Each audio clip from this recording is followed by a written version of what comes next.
Hello, everybody. My name is Phil MacDougall. I'm the president of the National Automobile Museum, and you're on What Drives Reno.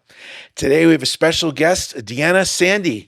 Woo! And thank you very much for joining us. She Thanks works for at the having me. University of Nevada, but we're talking about something really exciting as well. So, we're going to talk about a lot of things, but you're also running for Assembly, 25th District. Correct. Yes. So, we want to know about you today. So, first of all, welcome to the show. Thank you. This is beautiful. Thank you for having me. It's nice Yes. digs we have here. I could see that. Yeah. We want to jump in, though. It's kind of a tradition. Yes. So, the very first thing we ask everybody, kind of from an automobile museum, is what was your first car? And if there's a story behind it you want to share. Sure. So my first car, I had just gotten to the US actually. It wasn't the car that I really wanted, but you know what? Beggars can't be choosers. And I had a car and I was 17. But it was the first year that Hyundai released the Hyundai Accent. And we called it the Bubble. It was green. And I mean, I feel pretty lucky because I was brand new and I had just gotten here to the US. So my dad bought it for me to go to A school. brand new car for your first car? I know. Lucky, and I am very lucky. So I will, yes, definitely. Well, I think you know this, but people watching might not know. Originally, I'm from Boston. So, my first car, I could see a little MG. I could literally see the ground because a lot of snow, a lot of salt. I didn't care. It got me to school, but I could literally see the ground underneath because of the rust. But it got me where I was. I had independence, so I was happy. Yes. I mean, I was happy that I had any car, but I always have loved cars and I wanted like an older car. I thought I wanted like one of the little like roadsters, like maybe an RX-7, a Mazda RX-7. But later on in life, I ended up buying an RX-8. Not that like the car people are like, who cares about the Mazdas? But, when you're young, you're like, that car just looks Yeah. interesting and the engine is weird and different. No other car has it. See, you knew what you wanted. You Yeah, wanted an early age. It's funny because most people, I don't think anyone I've asked that question to didn't immediately know what car they had. right. It's something that Yeah, it's so significant in your life, right. independence, whatever the words are, but Yeah. it brings a smile to everybody's face. Yes. So, yeah, we are here to know about you. So, for our audience who might not be familiar with you, who who are you? The world, Reno Sparks wants to know. Oh, the question, right? Gosh, man, I'm all sorts of things. I'm a mom. I'm, an educator, to youth, a mentor. I'm a dancer. Most people don't know that. I I didn't know taught that. I taught Zumba for 10 years. I've always enjoyed choreography. I actually wanted to go to school, like to go to college to study dance and theater. I was a theater kid in school. So the arts have always grabbed me. But I grew up in South America. I had the honor and the privilege and, blessing of moving around every 2 years. So we moved from country to country for, all of middle school and high school. My dad was the first in our family to get a degree, to get a formal education, and he was accepted to Wharton School of Business. So right after he graduated, we would move, and he took the job with Coca-Cola, and we moved every 2 years. So a little So, bit of an eclectic background, yeah. but So, your childhood was moving a lot, learning a always, lot, appreciating, I'm sure, yeah. everything that you have, especially when you come back here. Right. Yeah. I mean, I speak three languages, and I've moved a lot, Three. even in the U.S., I have a hard time with just the one. Yes, I think a lot of people kind of echo that sentiment. My kids, the youngest one, I think we figured it out, and so he's in an immersion program. But it's hard. We live in an English speaking country. It's hard to learn other languages, but it is important. So when did you first come to Nevada? 21 years ago, oh man, I was living on the East Coast actually. I have a lot of family in Connecticut and New York, and I was living in Connecticut and working in New York. And I was in New York in White Plains when the towers were bombed, and I got stuck. If anyone, probably the Merritt Parkway. Yeah. I got stuck on the Merritt Parkway trying to get back home to Connecticut. None of our phones worked. And, kind of in that time, my mom had kept telling me, just move out to, Nevada, move out to Nevada. And right after that happened, I thought, I think I will move out to Nevada. So the year after, 2 years after, I moved out here, You've been here ever since. and I've been here ever since. And your career during that time was? So I started, I was a single mom for almost 12 years. So when I moved here with my daughter, and she was 1. I had her at 23. Hmm. And, the goal was to move out here and finish my education. And that took me a little bit longer than expected. But yes, I moved here with her, worked in sales because I had to find something that would be easy to support us, Sure. right? But would also have the flexibility in the schedule. And then I quickly realized that not only could I have the flexibility, but depending on how hard I wanted to work, right? Like I could write my own check. Yeah. So I learned early on what it feels like to, be an independent contractor in terms of, not having a salary. That was hard and scary, Yeah, I've been there. very scary. But it did teach me a lot about, obviously budgeting and, and it gave us the ability to live, a good life and for me to put her in sports, as a single parent. I don't even know if I would have survived COVID as a single mom the way it was, 20 years ago. Right. I mean, COVID was so hard for so many people, but every day I thought, I don't know how these single parents are doing it, Yeah. And we're still experiencing the side effects, especially from an educational standpoint Right. of COVID. Oh, yes. Oh, yes. My son started school during 2020, and a lot of the kids, and there's so much research showing that a lot of these kids that started school in 2020 are, still really struggling in school, and, he couldn't read. So we really, this year, really started pushing very, very hard on an intensive program, a reading program for him. And he's slowly catching up, but a lot of kids, don't have the opportunity, to Hmm. have parents that can afford that have the time, that realize that it's important, or see look at the testing and say, oh my gosh, there is, a discrepancy here on where you should be in your, reading, for Right. example. So, And they all learn differently, right? right, I have a nephew that uh, was doing great when COVID hit. He was in college. He yeah, just couldn't adjust to it. right. He had to have that interaction. He couldn't do it at home in an office and try and learn on computer. So it's all different. It's all It different. is. It is. There was a lot of, students that really struggled with not being in person and what that did to their mental health. And, there were other people that kind of thrived. And so it was tough, Big I think. It difference. was a big difference. But I think, when I look at the silver lining, because I like to look at the silver lining, it really started to show us what really matters, right, in terms of how we feel, honoring how we feel, whether it's I prefer to be at home and with less people, or I really need to be around people, but really starting to take notice, right, to be more present on what it is that's happening for each one of us. I'm going to switch gears here. A little bit of a, not so much a rapid fire, but when I've taken these tests before, these kind of questions, I think people watching, they can relate. They get to know you a little better. So I'm Right. going to ask you some things that are probably a little unusual, like Let's do right it. away, who is your superhero? If you had a superhero, who would it be? Yeah. And there's a why to it. Oh, of course. There's always a why, right? That one's easy. I knew that one from a young age. It's Wonder Woman, and the reason why, and my kids, if they were here, they'd be rolling their eyes. Oh, mom. The reason why is what I like about Wonder Woman is the respect for truth and Mhm. honor, and just holding herself to a higher, kind of moral compass, if you Right. will.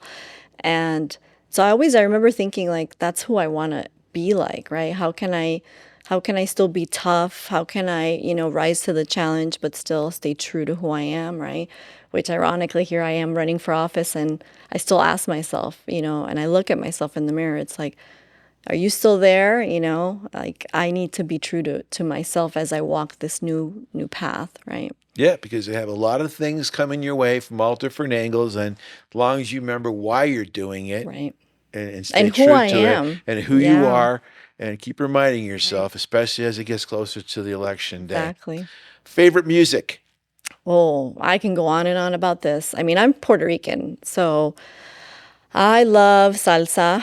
I love dancing. I love Mark Anthony. I had the opportunity to see him finally recently in Las Vegas, but I love Bad Bunny too. I love reggaeton. I love Spanish rock. My husband introduced me to country music, so now I'm a country fan. But so you smile on that, but yeah, but Well, the why reason divert? I, You have to. But the reason I smile is because, I grew up outside of the US for my formative years. And so when I think of country and when you don't live in the US, right? And you think of country music, you think of a region of the United States, of course, right? The West. But you also think of, a look, you also think of all sorts of other things connected to the music. And so I don't know, for me it's interesting because I love rap too, and I'm a 90s kid. So I mean 90s hip hop. Yes, it's my Isn't that favorite. funny how we're so connected to our teen years and the music at that Yeah, time? I exactly. won't tell you what I'm. Well, I will. I'm an old soul. Motown. Yeah, I I am. love Motown. I'm a Motown. Yes. Motown. Even that like 50s, 60s. Everyone Right. knows I'm an Elvis fan, but the Yes. Motown, I could sit there listen to that Oh, channel all day long. me too. But Motown was the precursor to R&B, right? Yep, And all so ties in. all of that, yeah. Okay, so before you walk in here, before you walk in to make a presentation, before you walk in just some significant moment, what's the music that we're playing? What's your pump up music that says, here we go, the doors are going to kick open, Deanna's walking in, what are people hearing? Man, that's the wrong question. I think there's two questions here, really. And it does depend on what the environment is because there's the walkout song Right? and then there's the pump up Okay, song. yep. But the pump up song, and I use it often because I always talk to my kids a lot about, your inner voice and, how are you talking to yourself? And so if I'm in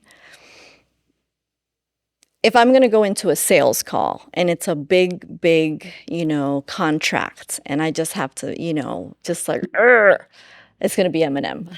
Eminem. Now, see, I never would have thought Eminem. But if it's, I have to remind myself who I am and why I'm here, and that I'm different, and it's okay to be different. It's going to be "This Is Me," and from The Greatest Yeah. Showman. And the Eminem song, I didn't even say the name of it. Yes, can I ask you, what was I'm that? like, why am I drawing a blank on the name of the Eminem song? I could rap it. I'm not going to rap it. It's opportunity. What's in a lifetime? What is it? Oh my gosh. Somebody. Why isn't there an audience to tell me or call a Yeah. friend? I can't think of the name of it. It'll come to me later. I Okay. think I said a couple of the words those watching will probably know and figure it out. Well, it's funny because it'll come back to you like about 2 seconds from now, Probably. probably. All right, so we got the walk-in song, which is different than the pump song, Yes. and then there is all right, so the week's over, and you're just kicking back on the weekend. What's an Hmm. ideal weekend for you? Is there something you go, this this is it. This is how I unwind, Yeah. get in touch with whatever I need to get in touch with, and re-energize. Is there one of those things that comes to mind? I need water. I love to be near the water. But I love to be outside in nature. So I love hiking. I just like to be outdoors. I don't mind the cold. I was born in the cold, but I prefer summer months. But it could look something like, watching my son play a sport. He loves to play all kinds of sports, or being at the lake, always listening to music. Everything I do, there's music involved, unless I'm, watching him play a sport. And then cooking, barbecuing and talking and debating. We do a lot of Debating? debating, yeah, in my family. Debating's good. You It get is another. good. I always learn, even if I sit down with someone who I might have completely opposite opinions on. Right, I always take away something from that. right. I think and nowadays we need to be better listeners.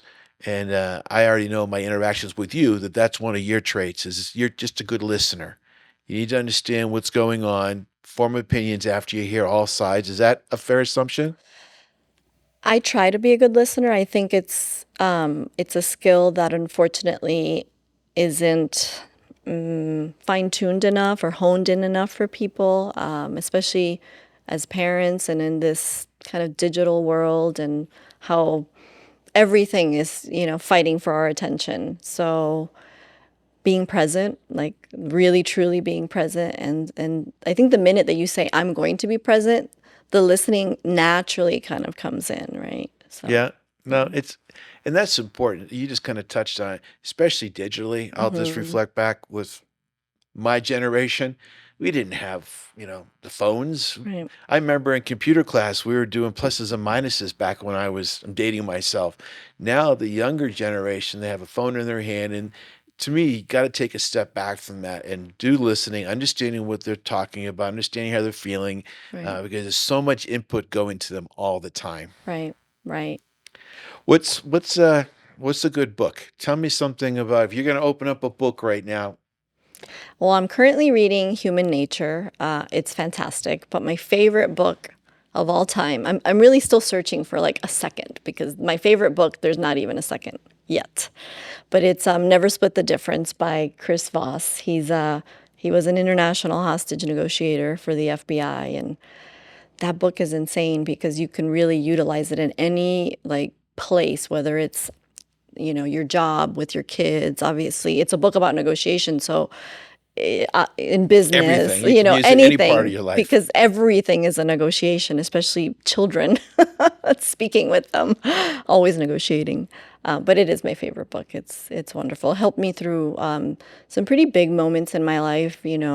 First with my son, with my youngest, and some of the behavioral challenges that we've dealt with sensory processing disorder, and then kind of dealing with getting him assessed for whether or not he had autism, and how these behavioral problems really stopped our life, really, for lack of a better Mm, word. And so this book really helped me navigate a lot of those challenges. great. Mhm. Okay, the $1 million question. I only have two left. So why? Why are you running for office? Gosh, so many reasons. All of us as human beings have experiences that shape our perspective, Mhm. right? And all of my experiences from everywhere I've lived, all the different countries, living in countries that were under a dictatorship for 30 years, being in situations where I had, a gun pointed to my head, how I feel about big government, living it, watching my dad go from being poor to, you know, being able to buy me a brand new car. I mean, it's just all of my experiences have shifted a perspective that I feel that is not currently being represented, is needed. I'm a Latina, I'm a mom. I have a diverse, upbringing, but we also need diversity in our government, local, Absolutely. state.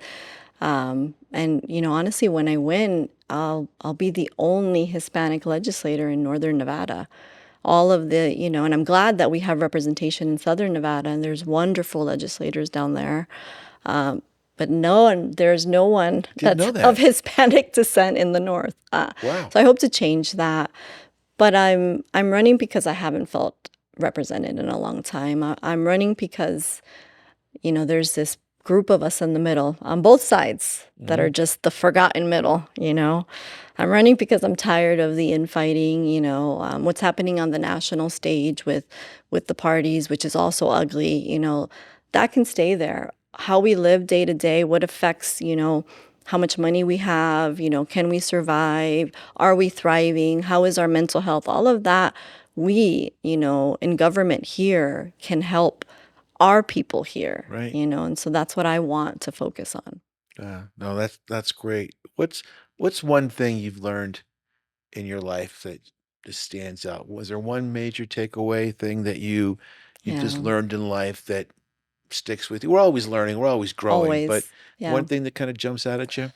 And, up until now, I mean, the first I would probably say the importance of being present, but the one that kind of always, makes me emotional, and I've had this conversation. My oldest is 25, but I told Veronica one time. I said, I had you when I was young. I had to kind of figure things out as I went. You were kind of, unfortunately, my teacher on how to be a good mom.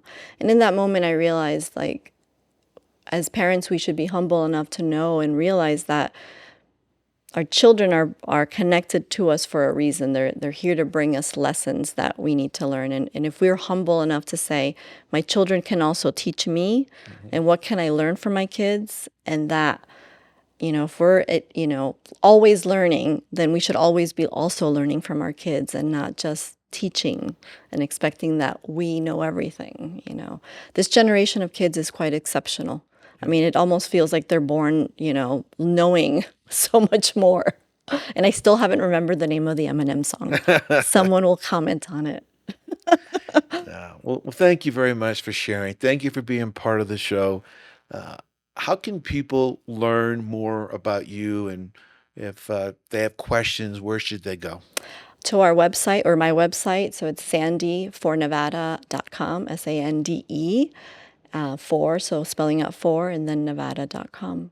Thank Yeah. you for being part of the show today. Thank I you. think it's important just to get to know the people who are Right. running to represent us and know things like, silly as it might seem, who's your Right. superhero? What's important to you? What life lessons have you learned? To get to know the candidate versus the little sound bites that you might see as we get closer to the campaign. So thank you Right. very much for sharing and opening up with us today. Deanna Sande is running for Assembly for 25th District, right? Yes, that's Okay. correct. And then few viewers here today, thank you for tuning in. You're looking at the What Drives Reno show. And if you haven't been down to the National Automobile Museum, I encourage you to go and visit us. Our website is www.automuseum.org. www.automuseum.org. This is Phil MacDougall signing off from What Drives Reno. Thank you.